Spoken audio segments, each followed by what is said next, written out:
Hello everyone. I am Dr. Nicole. I am the integrative medicine physician here at Integrative Wellness Group. And are you feeling like you are on a hormonal roller coaster? Are you finding that you are having bad PMS, you're maybe having irregular periods, or just having really painful and uncomfortable periods? Do you feel like your energy is not necessarily at its best, or find that even sleep is really erratic? Some days it's fine, other days it's not. And you're just finding that your traditional testing is maybe struggling to give you the answers for the symptoms that you're experiencing on a regular basis. And there is a lot of important things to understand in relation to why hormones become out of balance, but also to have a lot of clarity on what is the proper way to test hormones to actually get quality information. And when it comes to hormones, they will be affected by a couple of key factors. Number one is going to be your stress load. And we're going to dive into each one of these topics. But stress is definitely a player in having irregularity in your hormones. Another thing is immune system stress. And this is something that often when I discuss it with patients, they are completely mind blown about how the immune system can extremely derail their hormones. And we will be going into specifically some of the things that will cause that. Another thing is deficiencies. Some very, very simple deficiencies like iron deficiencies as well as B vitamin deficiencies play a very, very big role in how well our hormones are pretty much interacting with each other and secondarily being created. Because these different minerals as well as vitamins, they actually play a role in our hormonal pathways as well as supporting the vital organs of the endocrine system like the thyroid, the adrenals, and even the brain. So that can be definitely part of the puzzle, which is usually quite a simple fix. And one of the other big ones is the things that we are eating as well as putting onto our bodies. And we are now hearing a lot more about people gravitating towards organic. We're definitely hearing a lot about how we should switch our personal products and be using things that have less ingredients. And often enough, we are maybe making those changes or hearing about them, but we don't understand necessarily why. And that's another topic that I want to touch on, because the ingredients in a lot of these products and some of the artificial hormones that are in our animal products that we consume can play a very, very significant role in the irregulation of our hormones. All right, so let's backtrack. So fight or flight, what does this mean? What is this all about? So fight or flight is something that has been talked about in psychology, especially for many, many years. And it's this concept that our body overproduces stress hormones in the event that we are stressed.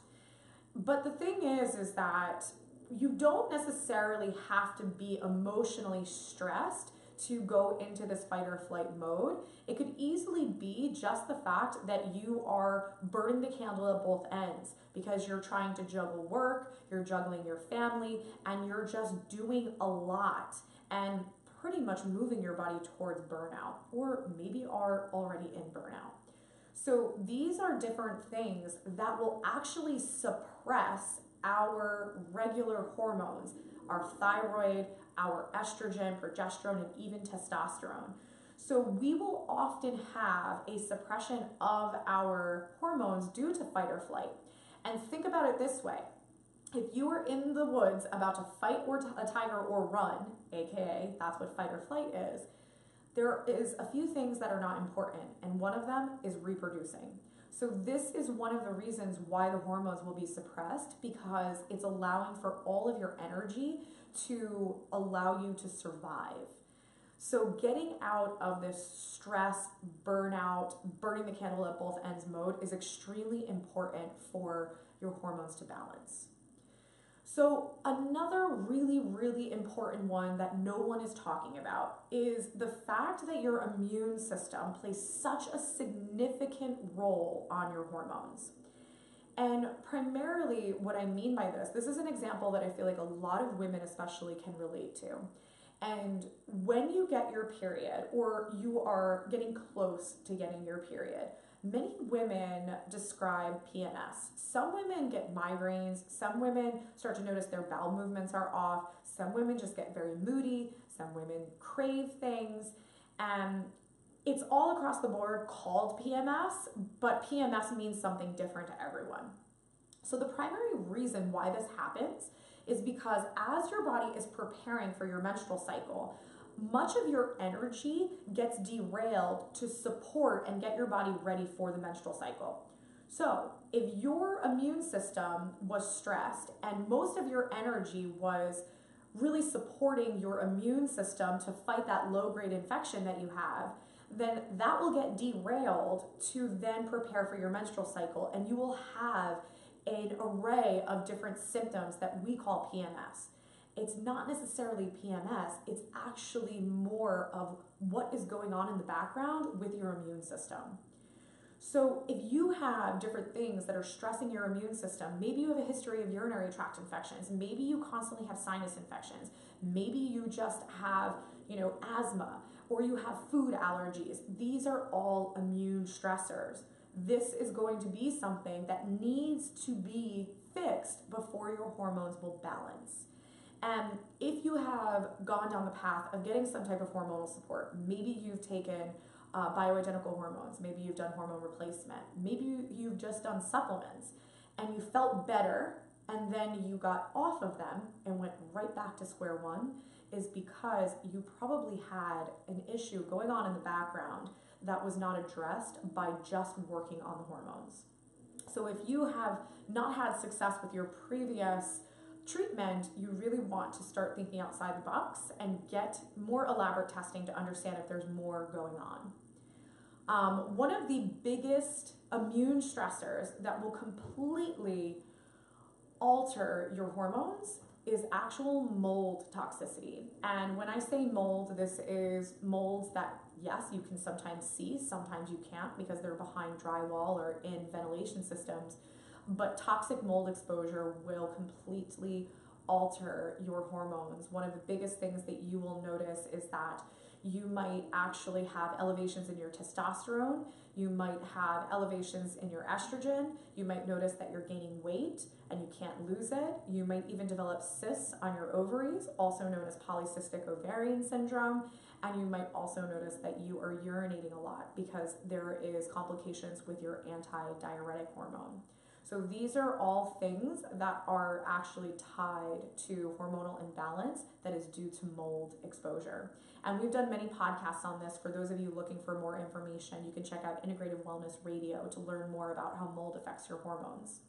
And for the men, so you don't feel left out, mold will be one of the factors that will lower your testosterone, and it's often as you're getting different testing to find out, okay, what are your testosterone levels and maybe what is the root cause. It's usually when you have testosterone levels that despite your efforts, they're not changing, they're not budging, they're not increasing even with testosterone treatment. And that is because you have an underlying mold issue. So these are important things to really consider in the event that your hormones are off and not getting better. So lastly, some of the things that we could be exposed to through our diet and our personal products. Many of the chemicals in the world of parabens and phthalates that are in our personal products are hormone disruptors. So these are specifically proven in research to disrupt our hormonal balance. So it's really taking some inventory on the products that you're using and making sure that you're not disrupting your hormones by the lotion or the shampoo or even the cosmetics that you use. Secondarily, when you're dealing with food, many of us are noticing that a lot of our proteins, especially in the world of chicken, we're seeing no antibiotics or hormone free, and not a lot of us are really understanding what that means. But Many of our animals in industrial farming are being treated with synthetic hormones. And primarily they're being treated with synthetic hormones because the hormones make them larger, they make them weigh more, and then they're worth more money. So when you are purchasing your animal protein, it is so, so important to work with either a local farm or make sure that you're seeking out pasture-raised, grass-fed, grass-finished, antibiotic-free, because this is going to eliminate the exposure that you can have through food.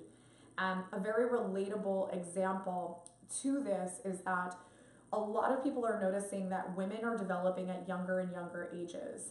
We're noticing that females are getting their period at 8, 9, 10 years old, when most of the time it was, upwards of 13, 14, 15, sometimes even older.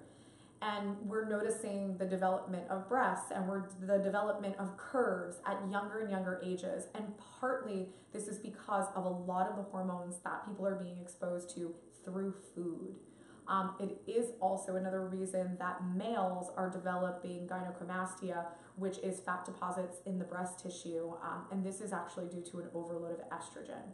So if you're noticing these, developments in your children at very young ages, or you're noticing that your boys in your family have development almost in the pattern of a female, like you're seeing fat deposits on their hips or fat deposits on their chest, that is usually because of synthetic hormones. So these are all things to take into consideration when you're on this journey to balance your hormones. And last but not least is, when you're dealing with certain types of gastrointestinal issues, you can easily start to alter your absorption of nutrients. You will alter your absorption of your B vitamins, you will alter your absorption of iron as well as other minerals. And again, these are all precursors and cofactors that will run your hormone pathways. So if you do not have adequate amounts of these vitamins and minerals, you will find that your hormones are struggling to stay in balance. So these are all things to be considered when you're getting tested for hormones. But when it comes to testing the hormones properly, yes, you need to rule in or out if there are deficiencies. You need to rule in or out if there is an immune system stress. But the testing of the hormones, what people often don't know is it's not very accurate in the blood. You actually really want to be testing your hormones through either saliva or urine. So saliva testing will give you a lot of information about your stress hormones, cortisol being the primary one. And again, if you remember, cortisol as a stress hormone will alter our sex hormones because your body is in that fight or flight mode. So testing the cortisol levels is done through saliva properly over the course of a day. In addition, for you to get the most accurate reading for your sex hormones, a urine sample is actually your best and most accurate depiction of your hormones. So this is another thing to take into consideration, because just strictly relying on blood work might not be giving you a clear picture of where your hormones are at. Because hormones do fluctuate through the month, and they do fluctuate through the day. So it is very important to be strategic on how you are doing your testing. And this is all testing that is available, not necessarily always going to be through your in-network lab, but it is something that is available and affordable. So last but not least, when you are really trying to balance your hormones and figure out what is the root cause to this roller coaster, these are all important things to take into consideration. But most importantly, you might be like, well, how do I get the testing? How do I work with a physician that can figure all of this out? So it's really a matter of stepping outside of the conventional approach and looking deeper and getting more elaborate testing, which is going to really piece the puzzle together. And this is really what we pride ourselves on in the world of integrative medicine, is really understanding how it all works together. And I will tell you that it is actually very, very rare that I work with someone's hormones. And the reason being is because once I fix the foundational issues, which might be their immune system, or it might be their stress, or it might be their past emotional traumas that they're holding on to, when you fix those foundational issues, you often find that the hormones will actually correct on their own. And just to leave you with this, one of my mentors, one of the things he said to me is, in the world of hormones, everything affects everything. So if you think that you're going to come up with the master solution, protocol, supplement, bioidentical hormone that's going to magically put this orchestra into play, you're wrong. And it was very eye-opening to me, because when you're dealing with hormones, you're dealing with the brain, you're dealing with the thyroid, you're dealing with the adrenal glands, and then you're also dealing with the reproductive organs. So that is a massive orchestra that you need to manipulate to work and communicate with each other properly. So often enough, you want to take away the stress that is potentially throwing the wrench in that chain, and then allowing for the hormones to correct because you've actually fixed the root cause.